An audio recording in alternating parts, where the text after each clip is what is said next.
विद्यार्थियों, हम अपने सिलेबस के अगले पड़ाव पर चल रहे हैं जिसमें कि तंत्र विज्ञान या तंत्र सिस्टम के बारे में हम बात कर रहे हैं कि तंत्र का अर्थ क्या है और किस प्रकार तंत्र साहित्य और तंत्र के विषय में जो भारतीय अवधारणा है वो क्या है।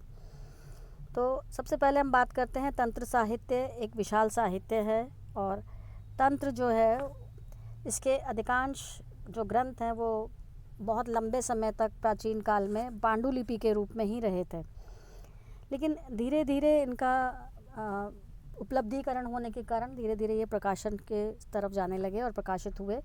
और इन ग्रंथों का जो समय है वो लगभग 5वीं शताब्दी ईस्वी से 19वीं शताब्दी ईस्वी के बीच में माना जाता है।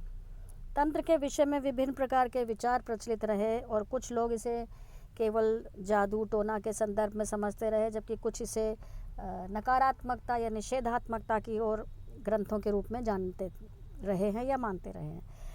और ये दो इस प्रकार के विचारों में अगर आप देखें तो सत्य का अंश इतना अधिक नहीं दिखाई देता है। वस्तुतः तंत्र साहित्य और तांत्रिक साधना भारतीय आध्यात्मिक परंपरा या आध्यात्मिक व्यवस्था धार्मिक परंपरा का एक महत्वपूर्ण या इंटेग्रल पार्ट रही है। तो तंत्र शब्द को सामान्यतः संस्कृत के तन धातु से निर्मित है ये शब्द, और जो व्याकरण के ग्रंथ हैं उनमें इसकी व्युत्पत्ति इस तन धातु से ही मानी गई है, लेकिन इसकी व्युत्पत्ति तंत्री धातु से भी स्वीकार करते हुए इसका अर्थ शासन या व्यवस्था करने के संदर्भ में भी माना जाता रहा है। कुछ विशेष अर्थों में तंत्र का अर्थ होता है कि वह ग्रंथ जिससे ज्ञान का विस्तार होता है, यानी तन्यति विस्तारयति ज्ञान मनेन इति तंत्रम। तो जो ज्ञान का विस्तार करता है उसे तंत्र माना गया है, लेकिन ज्ञान की प्रत्येक शाखा को तंत्र की संज्ञा नहीं दी जा सकती। तंत्र पद्धति या तंत्र सिस्टम एक विशेष प्रकार के आध्यात्मिक ज्ञान का उपयोग करने वाला माध्यम जो है वो कहा जा सकता है। तो एक तांत्रिक ग्रंथ जो है कामिका गम में तंत्र की परिभाषा ऐसे ग्रंथों के रूप में दी गई है जो तत्व और मंत्र से संबद्ध गंभीर विषयों की चर्चा करते हैं। तो इस प्रकार तत्व और मंत्र इन दो शब्दों का प्रयोग एक विशिष्ट पारिभाषिक या विशिष्ट संदर्भ में होता है, और तंत्र का जो अर्थ है वो ब्रह्मांड विषयक सिद्धांतों का शास्त्र और मंत्र के संदर्भ में है, रहस्यात्मक शब्द से संबद्ध शास्त्र, और इस प्रकार तंत्र का तात्पर्य है इन दोनों शास्त्रों का आध्यात्मिक उन्नयन या आध्यात्मिक विकास के लिए उपयोग किया जाना।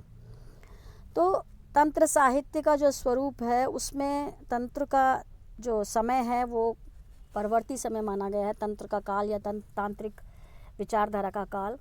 और इस प्रकार ऐतिहासिक तिथि क्रम से के संदर्भ में अगर कहें तो यह उपनिषदों स्मृतियों और पुराणों के बाद रखे जाते हैं। इनका जो काल है उसकी गणना इनके बाद मानी जाती है, परवर्ती साहित्य के रूप में माना है। लेकिन तंत्र जो है वो स्वयं को श्रुति अथवा आगम की श्रेणी में रखते हैं, स्मृति अथवा निगम की श्रेणी में नहीं रखते। इस प्रकार तंत्र को वेद के साथ रखा जाता है तथा प्राय इन्हें श्रुति शाखा विशेष कह कर के संबोधित किया जाता है।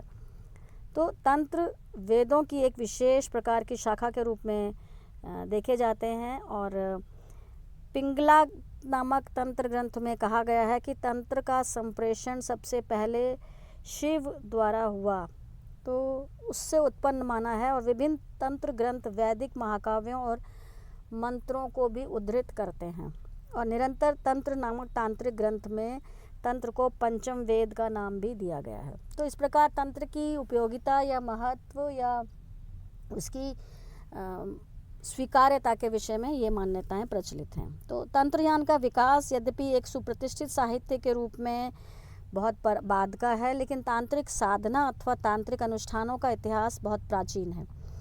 इंडियन हिस्टोरिकल क्वार्टरली जो पत्रिका है उसके अंक में एंटिक्विटी ऑफ तांत्रिकिज्म में जो कहा गया है, प्रोफेसर चिंताहरण चक्रवर्ती ने प्राचीन हिंदू बौद्ध और जैन ग्रंथों में तांत्रिक अनुष्ठानों से संबद्ध उद्धरणों द्वारा भी इनकी प्राचीनता को सिद्ध किया है। इससे यह ज्ञात होता है कि कुछ स्थूल प्रकार के तांत्रिक अनुष्ठानों की प्राचीनता ऋग्वेद के समय तक पहुंचती है, जो इसकी एंटिक्विटी है, जबकि अथर्ववेद में तो इसका प्राचुर्य दिखाई देता है, और अथर्ववेद का तो मेन जो वर्ण्य विषय कहा जा सकता है वो यही है। और प्राचीन बौद्ध और जैन ग्रंथों में भी ये पर्याप्त मात्रा में उपलब्ध दिखाई देती है तांत्रिक साधना या तंत्र के विषय में चर्चा। तो प्रारंभिक जो बौद्ध धर्म का सामान्य दृष्टिकोण इनके विरोध में दिखाई देता है, लेकिन प्राचीन बौद्ध ग्रंथों में ऐसे अनेक उदाहरण मिलते हैं जिनसे स्पष्ट हो जाता है कि कुछ मृदु प्रकार के अनुष्ठानों का न केवल उसको इस्तेमाल किया जाता था, लेकिन उन्हें प्रोत्साहन भी दिया गया है। तो इस प्रकार तंत्रयान के समान रहस्यात्मक साधना मार्ग के लिए एक प्रकार से पृष्ठभूमि जो है वो उपलब्ध दिखाई देती है। तो ये सामान्य रूप से ये कहा जाता है कि तंत्र केवल शक्ति संप्रदाय के ग्रंथों का नाम है। इस विषय के जो प्राचीन विद्वान सर जॉन वुडरफ ने अपनी पुस्तक शक्ति और शाक्त में इस विचार के भ्रम को निर्मूल किया है और कहा है कि तंत्र शैवों, वैष्णवों और अन्य संप्रदायों में भी हो सकते थे।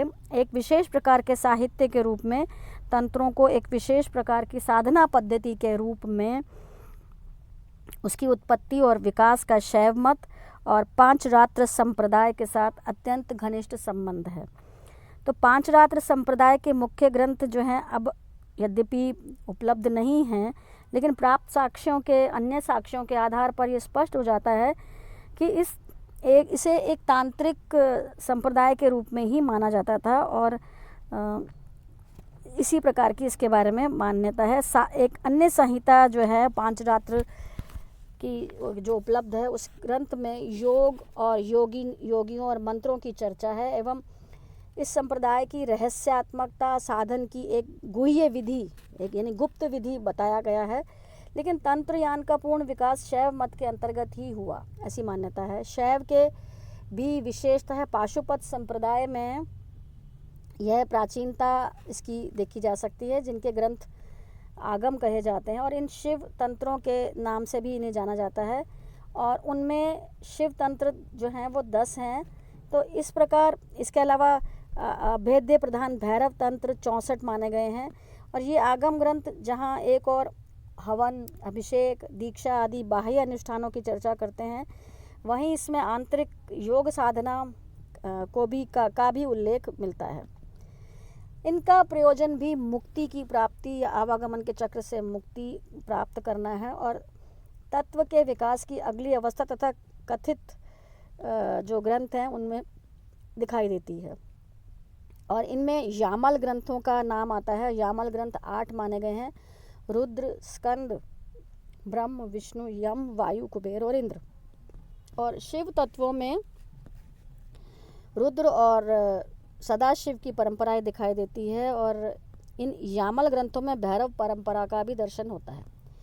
यामल ग्रंथ में तांत्रिक साधना के विकास का संकेत मिलता है और भारी मात्रा में नए देवी देवताओं का नामोल्लेख भी मिलता है, और विभिन्न स्थानीय संप्रदायों के समावेश के कारण इनमें वैदिक धर्म विरोधी तत्वों की उपस्थिति दिखाई देती है। और इस तांत्रिक साधना का मार्ग का एक विशेषता ये थी कि यह सभी संप्रदायों, सभी जातियों के लिए खुला था। इसमें किसी प्रकार की वर्जनाओं का स्थान नहीं था। तो इस प्रकार तांत्रिक अनुष्ठानों की प्रवृत्ति जो बौद्ध धर्म में भी इसके विकास की अवस्थाएं दिखाई देती हैं, उनमें भी रिद्धियों और सिद्धियों और अतिमानवीय शक्तियों का विश्वास प्रकट किया गया है। तो इस प्रकार की जो मान्यताएं हैं वो प्रचलित रही हैं, चाहे वो शैव धर्म हो, चाहे आप बौद्ध धर्म के भी में भी इसके संकेत या लक्षण देख सकते हैं। इसी के विषय में आगे हम चर्चा करेंगे। धन्यवाद।